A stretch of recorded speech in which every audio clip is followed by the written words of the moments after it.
Hello there, welcome to our science lesson. Our topic today is skeletal system.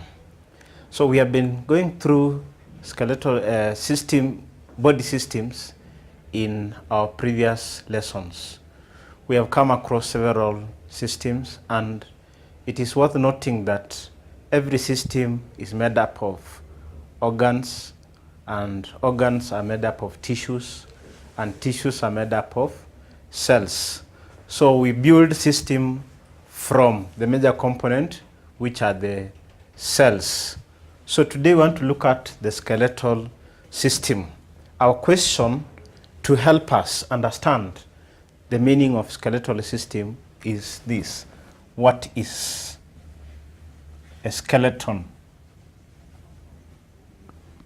What is a skeleton? Now, we have two types of organisms based on their skeleton.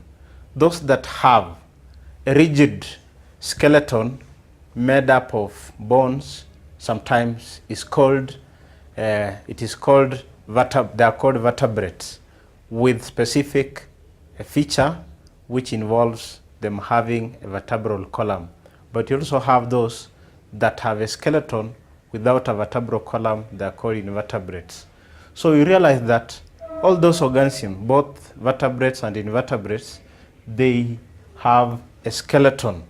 So a skeleton is simply a framework that supports an organism.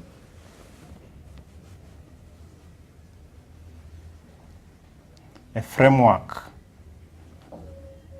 that supports an organism. Now, you ask yourself this question: suppose you are not having, suppose your body sometime, let us just assume that for some few hours or minutes, your skeleton is removed, and then you try to do anything, maybe move your hand, move your leg, try to move. The only thing you'll do is wobble around because you are lacking support mechanism. So a skeleton is a framework that supports an organism. So from this, we can easily tell the functions of a skeleton. Now, our skeleton, for example, for human being, runs right from the head, which we have the skull. We are going to name all those parts: the vertebral column, the short bones, the long bones. We are going to look at them specifically. So one role or one function of skeletal system is providing support, provide support to soft parts of the body.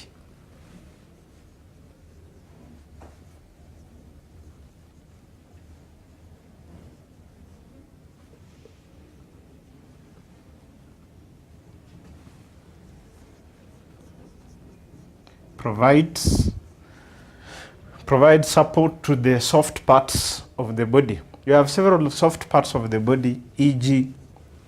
the abdominal region. Abdominal parts are soft. They need support. Another role of skeleton, it provides a surface area for attachment of muscles.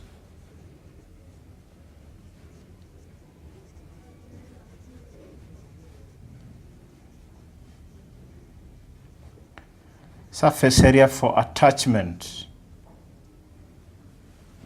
of muscles. That's why we have bones, but you cannot see the bones because they are covered, especially for vertebrates. They are covered with muscles. This one is important. Apart from just this surface bit, these muscles are going to contract and relax. When they contract and relax, they bring about two processes: movement and locomotion.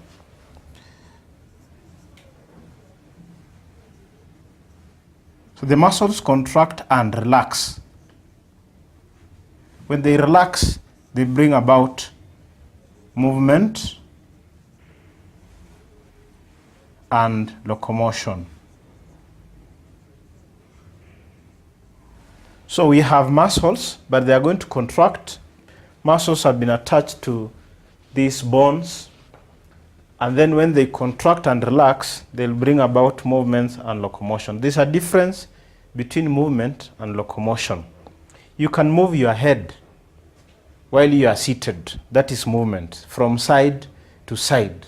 You can agree to a concept using your head through nodding. You are nodding your head. That is movement. You can hit a ball while in the same position. You are moving your limb. You can even move your lips. So when you talk about movement, it's simply displacement of body parts, but the body is still in the same position. Movement. Locomotion. The whole body is displaced from one point to another. You move from point A to point B. That is locomotion. Another role of skeleton: production of cells. Production of cells. For example, we talked about red blood cells and white blood cells being produced by parts of the bone called the bone marrow.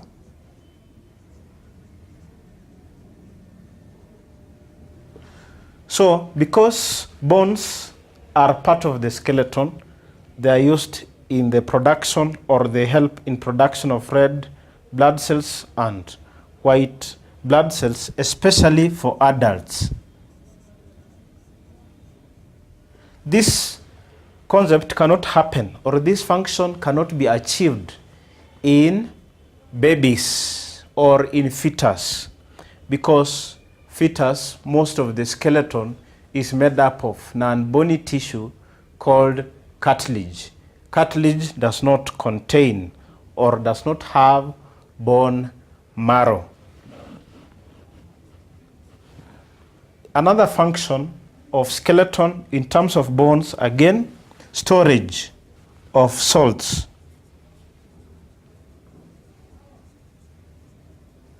Storage of salts. We are going to look at bones. One very important composition of bones, it is made up of salts, specifically calcium salts. That is calcium phosphate and calcium carbonate.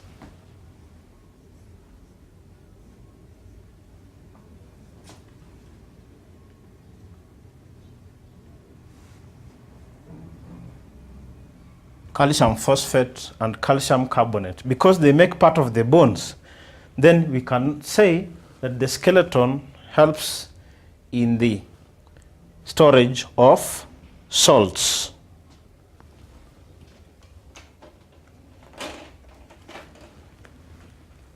And then a very important function, number 5, if you look at our chart here, we have a skull here. Whatever we find in the skull, what is enclosed in the skull is the brain.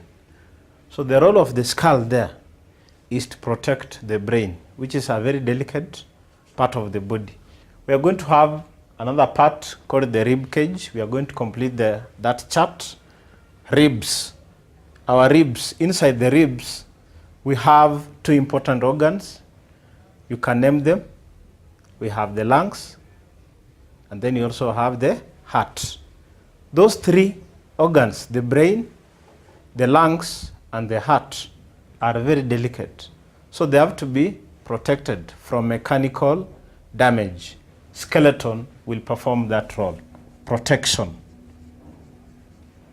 Provides protection to delicate organs.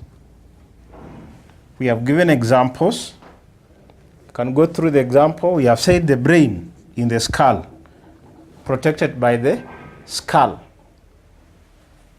heart, and lungs, protected in the chest cavity by the ribs, sternum in front, and vertebral column at the dorsal side. So our next question is, what makes the skeletal system?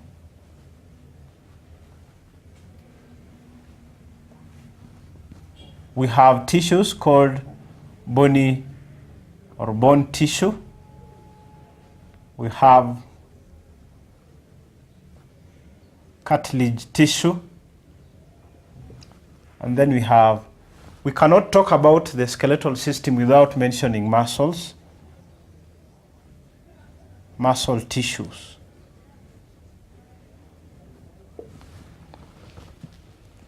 And then another subsidiary or accessory point, the joints.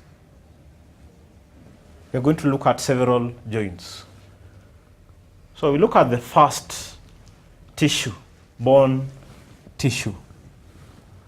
Bone tissue consists of organic material, organic matrix. And in this organic matrix, it is embedded or impregnated with salts. Example of salts that we have mentioned, we have calcium salts,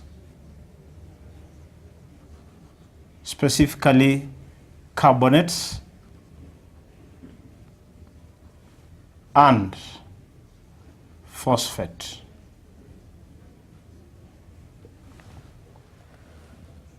But these are just the material. Because any tissue must be made up of cells, then we should identify the cells that makes up the bone tissue. Bone tissue is made up of cells. Those cells are called osteoblasts. Osteoblasts. And in these cells, it is supplied with blood capillaries or blood vessels, or the tissue is supplied with blood vessels called Hasaan Canals. Hasaan Canals. We can show this using a diagram.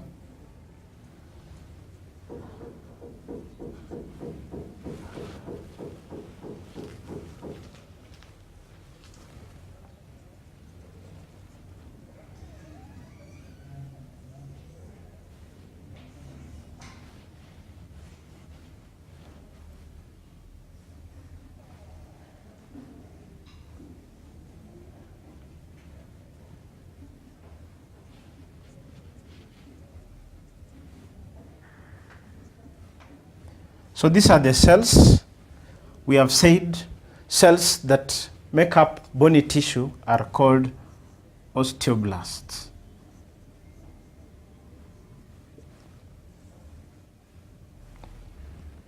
And then in that tissue, we have blood vessels that supplies the tissues.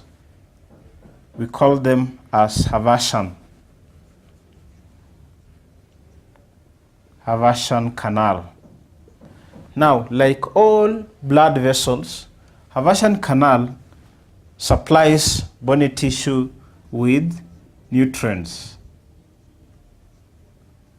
Nutrients are not enough on their own. They need a very important part, oxygen, so that if there is a process of respiration must go on, it requires oxygen for oxidation. And then again, the role of Hasaan canal, apart from supplying nutrients and oxygen, is to takes away metabolic wastes.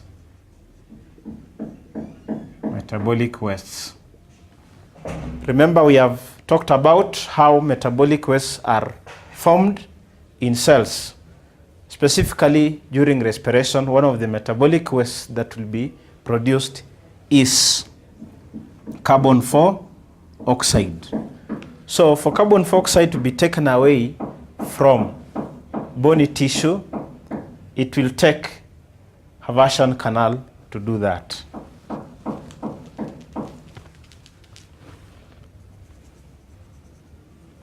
But again, we have said we have impregnation or impediment of organic materials. Organic matrix. Organic matrix. So we have the salts and organic matrix. The role of organic matrix in bony tissue is to make it tough, to provide toughness to the bone. And indeed, bones are tough. And the role of the salts is to make them hard, provide hardness to the bone. So you realize that the bone is hard and it is tough. There's a difference between hard and tough. A component or a substance can be hard but very fragile, like glass. Glass is hard but fragile. But a bone is both hard and tough.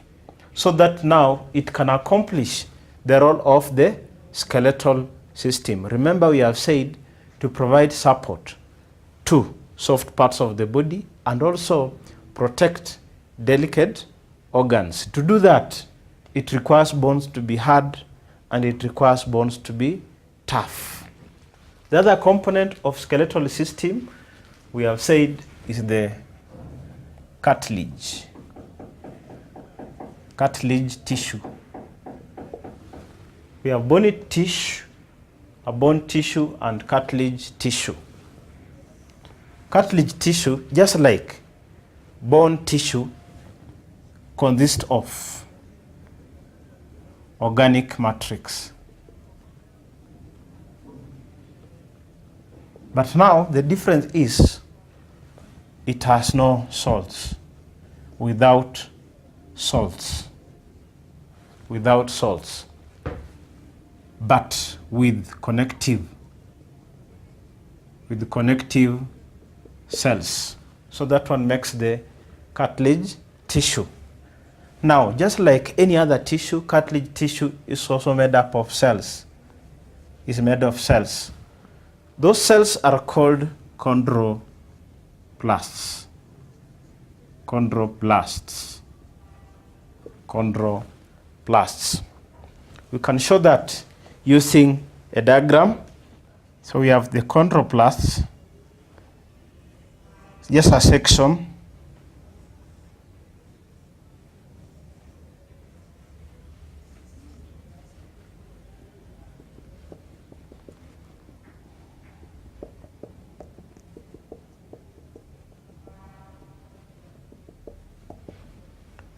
That's the organic matrix.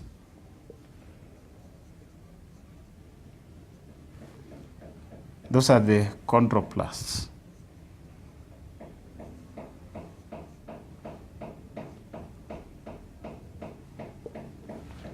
So we need to find out where the cartilage tissues will be found, mostly in living organisms.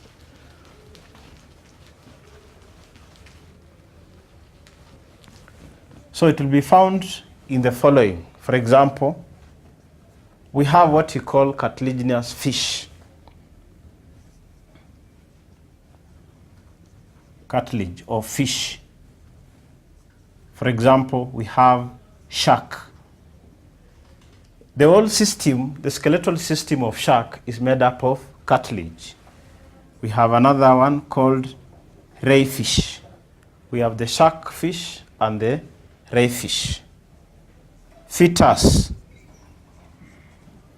Fetus has cartilage. That's why it is very easy for women or for female to give birth, because now look at this situation. If the fetus was made up of bones, it would be very difficult for the fetus to squeeze itself through the vaginal canal. Cartilage is slightly flexible as compared to the bone, so that the fetus can squeeze itself through the the vaginal canal. That's when we have birth. But now the question is, how come fetus or the baby will have bones after some few days? It's because this cartilage is replaced with bone tissue with time. Cartilage tissue will be replaced with bone tissue with time. That's why you'll find that the skull, what would have been the skull of the fetus, is very soft when the baby is newly born, because it is majority cartilage. You press the head region of the fetus or the baby, it is very soft, or it is soft. But later it becomes hard because the cartilage that makes the skeleton is being replaced with time. It might take even 2 or 3 years for the whole system of the fetus to be replaced with bone tissue. The other parts of the body that we expect cartilage is the pinna of the ear. Pinna of the ear. You touch your ear, it has a shape, yes, but it's not a bone. You can do the experiment with me. When you turn it to any side, it's able to do that because the cartilage, it is made up of, pinna of the ear is made up of cartilage tissue, which is flexible. That one is never replaced like the whole of the system in the fetus, but it remains. Parts of skeletal system. Now we have a chart here showing parts of the skeletal system. From the top,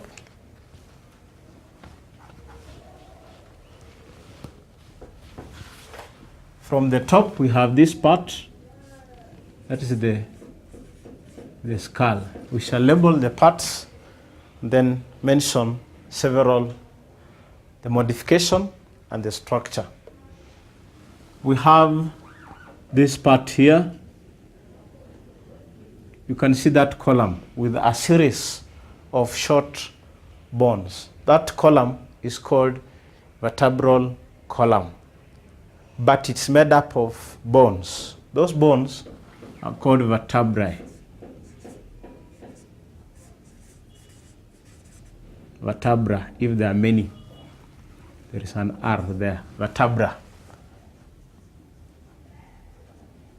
If there are many, if it is one,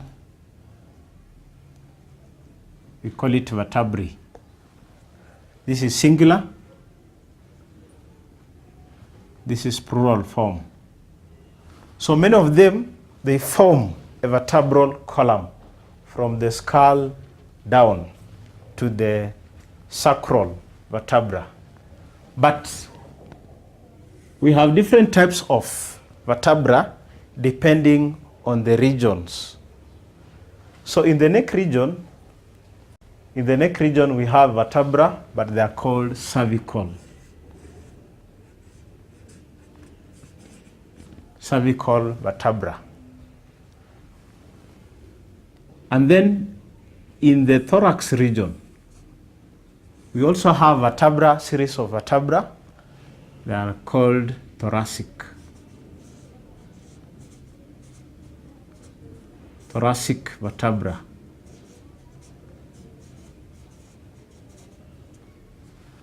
Why? Because they are found in the thorax region. Down the thorax, when you move from the thorax, you go to the abdomen. So that part, the abdominal region, those vertebrae are called lumbar.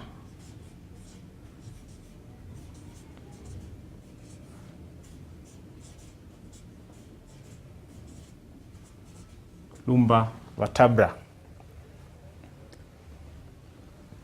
Then to the lowest part, we have a series of vertebrae that are fused together. They are fused together and then they form a plate or fused bones. We call it sacral.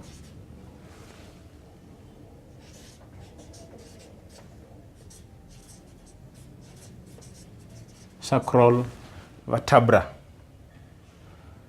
We have other areas.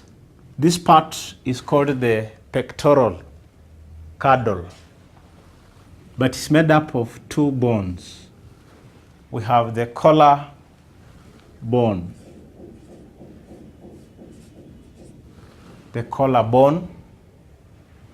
and we have this part called the scapula, a plate of bone-like structure, the scapula. So these two, the collarbone and the scapula, they form pectoral girdle.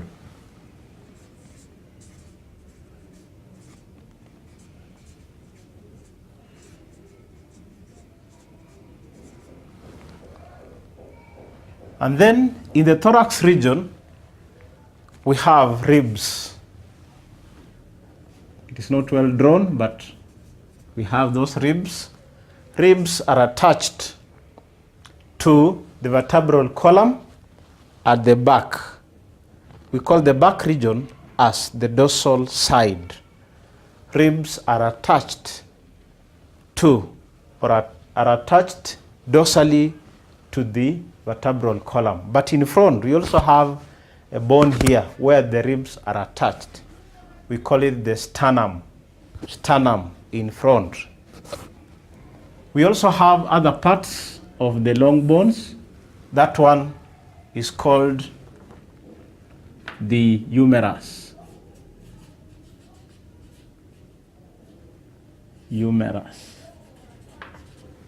Spelling, very clear one, is the humerus. Then we have other parts. That is the radius, and then ulna. We have this part, the hip region, is called the pelvic girdle. We are going to find out what makes up the pelvic girdle. And we have a long bone. Of all the bones in your body, this is the longest, and the largest is called femur. Then down, we have another long bone of the hind limb. This one is called tibia. And that one is called fibula. But at this point, at the knee joint, we have a bone that usually moves. It's called the patella. And then down here, we have a series of bones just after the tibia and fibula. We call it the tarsals. And down again, we have the metatarsals. But here again, we have other parts called the carpals, and then the phalanges. So I want us to go through each one of them. So the first part is the skull. So from this chart, we can identify where the skull is. The skull is found in the head region.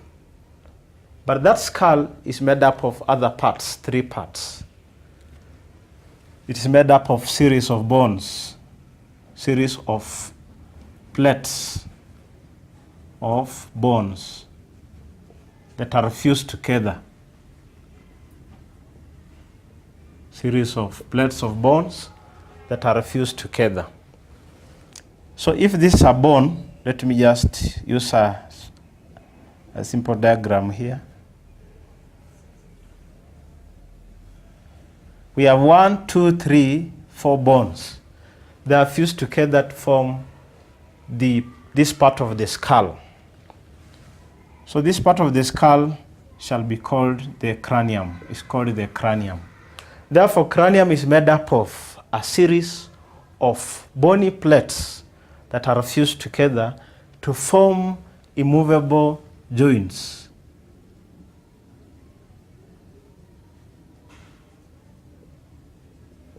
This is one bone, as I've labeled, that are fused together. These joints are not movable. Those joints are given a name called the sutures. The sutures. So we have a sutures here, a sutures there, like that. If surgery has to be done, if we are going to have surgery on the brain, for instance, they'll identify the sutures and then just remove those plates and reach the brain. We cannot have somebody hacking the cranium, maybe using an axe or something like that. It's a very simple procedure. They just reach the sutures and then they remove the plate and reach part of the brain that has to be corrected. So they are usually immovable unless you remove it mechanically.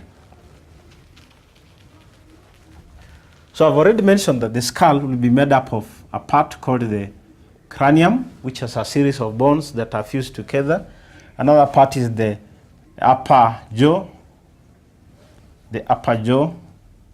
Another name for the upper jaw is the maxilla or the maxil. And then another part is the lower jaw, which is the mandible.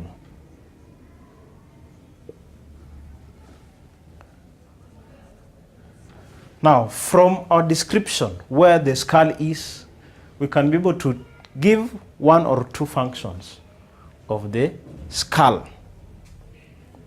The major role of the skull, whatever is found enclosed in this casing of the cranium, is the brain. So in that way, we can say that the role of the skull is to protect the brain, protects the brain. But that's not the only thing. We also have some cavities in the skull. We call them as eye sockets.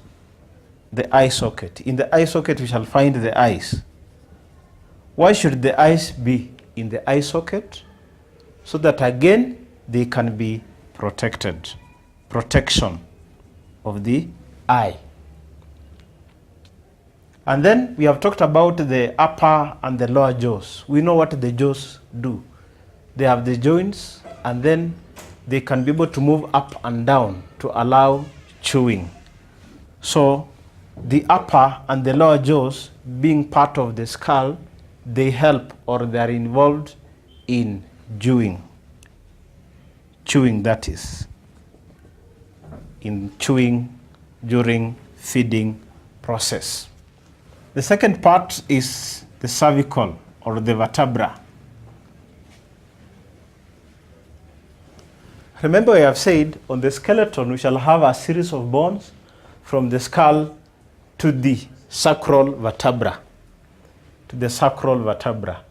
So we have said all those bones in plural form, we shall call them vertebra. But there are several types. We have mentioned cervical vertebra. If it is one vertebrae. From the chart, we can identify where they are. They are found. They are found in the neck region. Found in the neck region. Found in the neck region. So what is the role of the cervical vertebra? Now, if you look at me, I'm moving my head in several directions. I can move up, down. I can move sideways. So that is the role of the cervical vertebra. They are coming in play. So the role of cervical vertebra is to allow movement of the head in different directions. Allow movement of the head in different directions. Like nodding of your head. If you agree with something or a concept, you nod your head sideways. The other part of the vertebra is thoracic vertebra.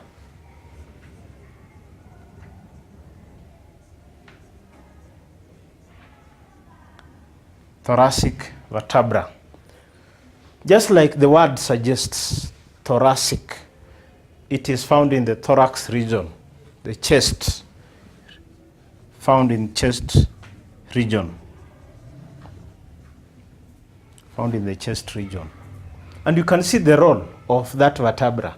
We have already mentioned that the ribs are not just found hanging on the body. They are attached to a point. So one function of thoracic vertebra is attachment. Form site for attachment, or when we say attachment, it could be more complex, articulation. Articulates with ribs. Another function we have said is forming the chest region. Because it's forming the chest region, we have other muscles that form the chest part, especially the back muscles. So it forms a site for attachment of back muscles.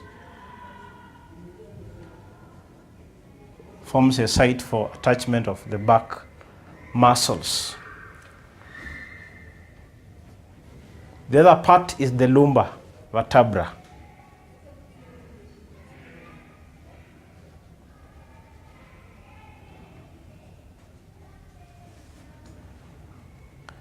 Lumbar vertebra, when you are labeling the chart, we say it is found in the abdominal region.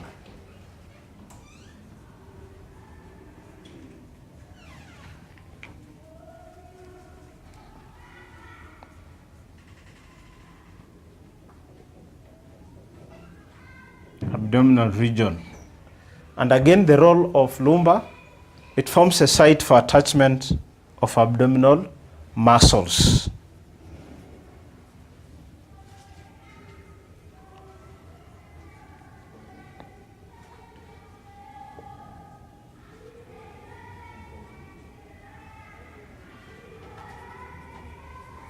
Attachment of the abdominal muscles. Then the lower part of the column is the sacral vertebra.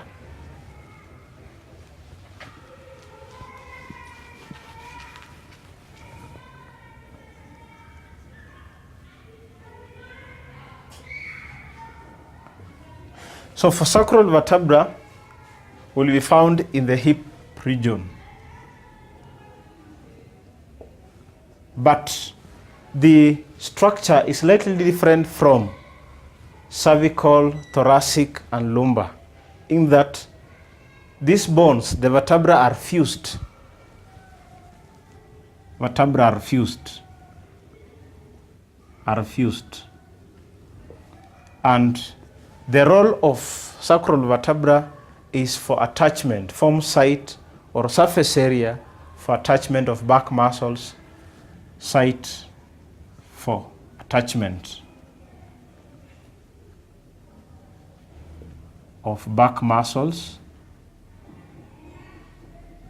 and part of the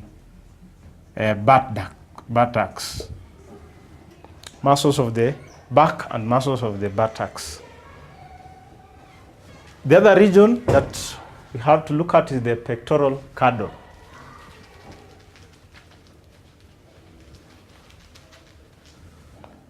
Number 3, pectoral.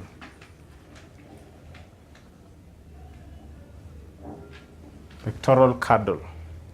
Pectoral girdle is made up of 2 bones, as we have mentioned, the collar bone and the scapula. The collar bone provides a surface for attachment of shoulder muscles. same to the scapula, without an R. Same to the scapula, site for attachment of shoulder muscles. But there is a modification on the scapula. Scapula usually has a cavity on it. Cavity is at that point. If that's the triangular shape of that bone,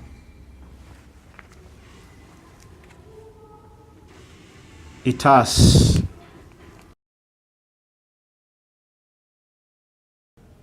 a cavity there at that point. That region, there is a cavity. That cavity is called glenoid. Glenoid cavity. Glenoid cavity. Glenoid cavity usually articulates with the head of humerus. When it articulates with the head of humerus, it will form a joint. That joint is called ball and socket, because this is a socket kind of a cavity. Ball and socket. Ball and socket, we are going to find out that it allows movement in all directions.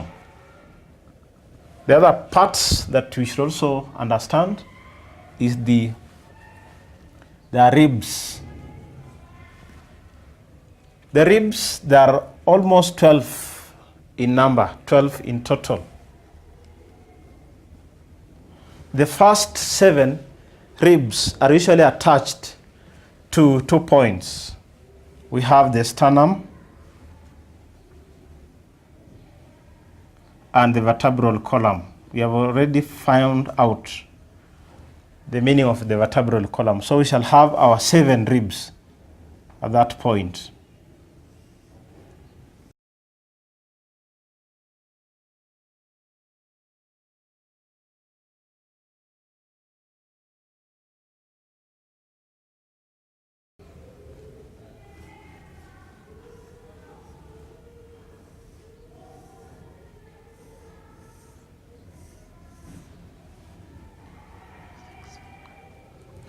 But the next 3 ribs are attached to the vertebral column. That's 3.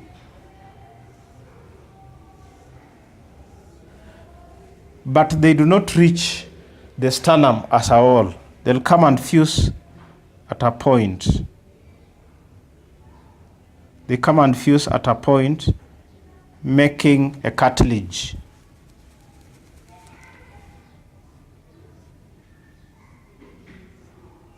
Or forming a cartilage. So that cartilage is called the costal cartilage.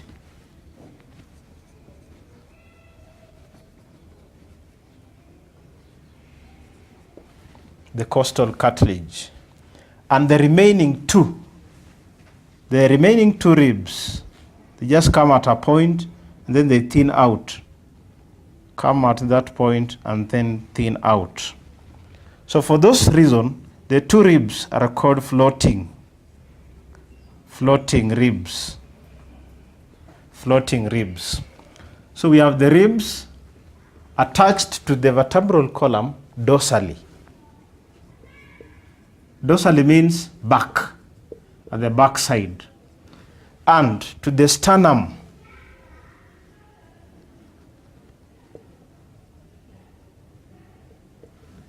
And to the sternum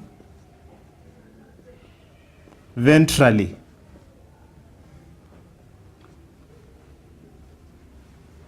Ventrally means front, ventral side, front. If you hold our rib and follow it, it will come from the back and then attach to this series of bones, or a column of series of bones called the sternum. So we have the 7 back attached to the back and to the front at the sternum, but the 3, they'll come fused together, form the costal cartilage and attach to the sternum, and then the remaining 2 ribs, they are called floating ribs. They are very important because sometimes there is that breathing movement where the internal organs also increase in size. It is going to help. So the sternum the ribs and the vertebral column together form a structure. Sternum plus ribs plus the vertebral column. At that point, form a structure called the chest cavity. Chest cavity. We have already known the role of chest cavity in respiration. We have said it is involved in breathing. We did that demonstration where when you touch the sides of the ribs and then you breathe up and down, you realize that also the ribs are moving up and down.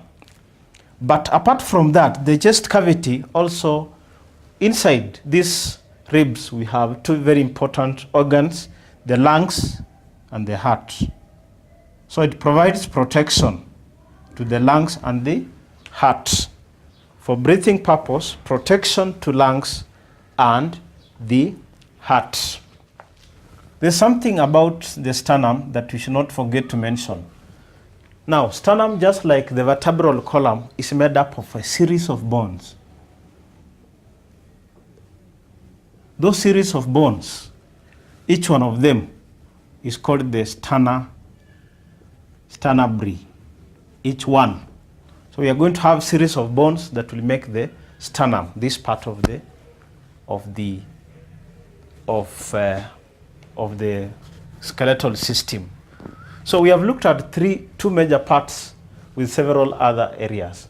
We have looked at the skull, the vertebral column, we have looked at the ribs, we have looked at the sternum. So those 3 or 4 parts usually make a very important part of the skeletal system called axial skeleton. So in essence, axial skeleton is made up of the skull, we have gone through it, the vertebra or vertebral column is made up of the ribs, and then it's made up of the sternum. So this part, all down here, it's called the axial. Axial means from the word axis.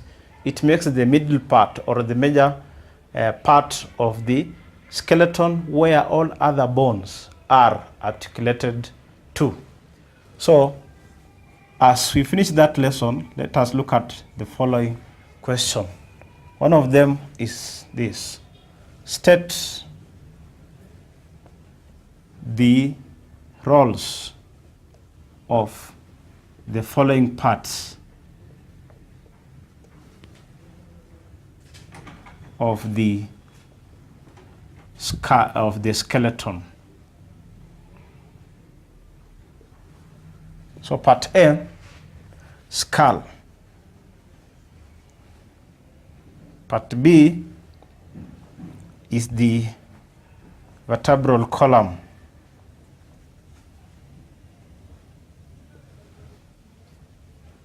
And part C are the ribs.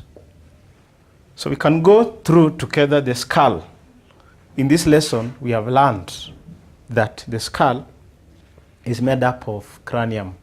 And cranium is a bony case. That bony case is the one that houses the brains, houses the eyes.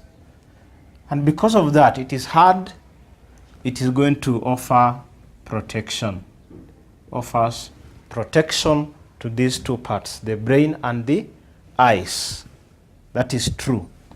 And then we have also said that the skull is made up of jaws, the upper jaw and the lower jaw. But those jaws are involved in a very important process of chewing.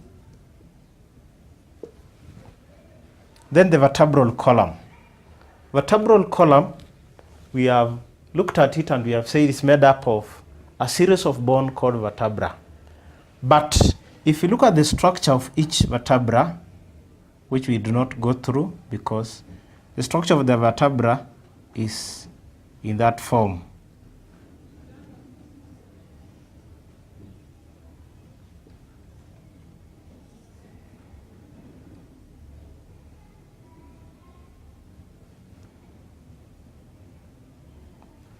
That is called the neural spine. We should label so that we can easily get the function. That is a neural arc. And then we have a continuous hole called neural canal. And then that part called the sternum. Without forgetting that part, a process. A process means a projection and a facet. A facet. If we had real bones, we can easily show them. So this neural canal is for one. It is a hole. If you have your pen and then you cut it into small pieces, that tube of a pen, you realize that each piece will have a hole. It will be equivalent to the neural canal. But the role of that neural canal, when it is placed together, it will form a continuous canal or a continuous passage. So the role of it is to protect the spinal cord, protection of the spinal cord. So in our question, role of vertebral column, protection of the spinal cord. For you to reach the spinal cord, this is where you'll target. If you want to do any surgery, that's the place. You will have to maybe do a surgery of or remove part of that bone. Protection of the spinal cord. And then we have mentioned a point called the process, transverse process. Each vertebrae has a process. We have said thoracic vertebra role, attachment of muscles. Lumbar vertebra, attachment of muscles. Sacral vertebra, attachment of muscles, but depending on the site. Thoracic for attachment of muscles of the back. Lumbar, attachment of the muscles of the abdomen. Sacral, attachment of the muscles of the back. This is the part that plays that role, process. So in essence, vertebral column provides a site or a surface area, provides surface area for attachment. Provides surface area for attachment of muscles. So one role, protection of the spinal cord. Second, provides a surface area for attachment of muscles. Ribs. We have said ribs together with vertebral column and sternum forms the rib cage. So because it's forming the rib cage, it is going to be involved in breathing. Ribs are involved in breathing. Ribs are also involved in protection of the heart and lungs. So we are going to discuss more of this skeletal system, especially those parts that arises from the main system, the axial skull, the vertebral column, the ribs, and the sternum. So in our next lesson, we shall look at the parts that arises from the axial skeleton. I hope you have enjoyed the lesson. Welcome.